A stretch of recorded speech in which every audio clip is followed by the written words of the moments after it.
हरे कृष्णा। राधे राधे।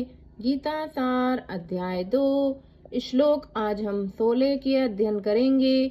नासितो वेद्यते भावो ना भावो वेद्यते सतः उभयोरपि दृष्टोऽन्त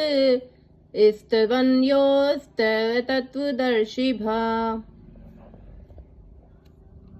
तत्वदर्शियों ने यह निष्कर्ष निकाला है, असत भौतिक शरीर का तो कोई चिर स्थायी दायित्व नहीं है, किंतु सत आत्मा पर अपरिवर्तित रहता है। उन्होंने इन दोनों की प्रकृति के अध्ययन द्वारा यह निष्कर्ष निकाला है।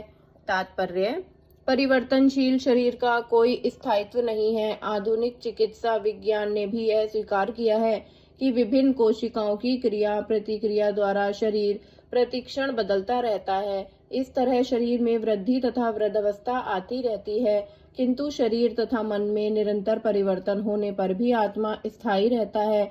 यदि यही पदार्थ तथा आत्मा का अंतर है, स्वभावतः शरीर नित्य परिवर्तनशील है और आत्मा शाश्वत है। तत्वदर्शियों ने, चाहे वे निर्विशेषवादी हों या सगुणवादी, इस निष्कर्ष की स्थापना की है। विष्णु पुराण में कहा गया है कि विष्णु तथा उनके धाम स्वयं प्रकाश से प्रकाशित हैं। ज्योतिषी विष्णु भुर्वनानी विष्णुहा।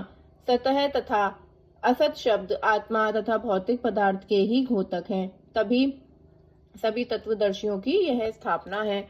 यही से भगवान द्वारा अज्ञान से मोहग्रस्त जीवों को उपदेश देने का शुभारंभ होता है। अज्ञान को हटाने के लिए आराधक और आराध्य के बीच पुनः शाश्वत संबंध स्थापित करना होता है और फिर अंश रूप जीवों तथा श्री भगवान के अंतर को समझना होता है। कोई भी व्यक्ति आत्मा के अध्ययन द्वारा परमेश्वर के स्वभाव को समझ सकता है।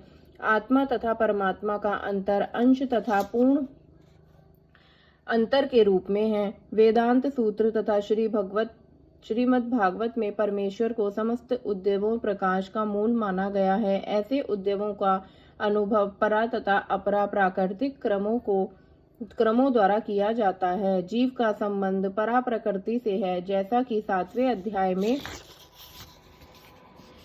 अध्याय से स्पष्ट होगा।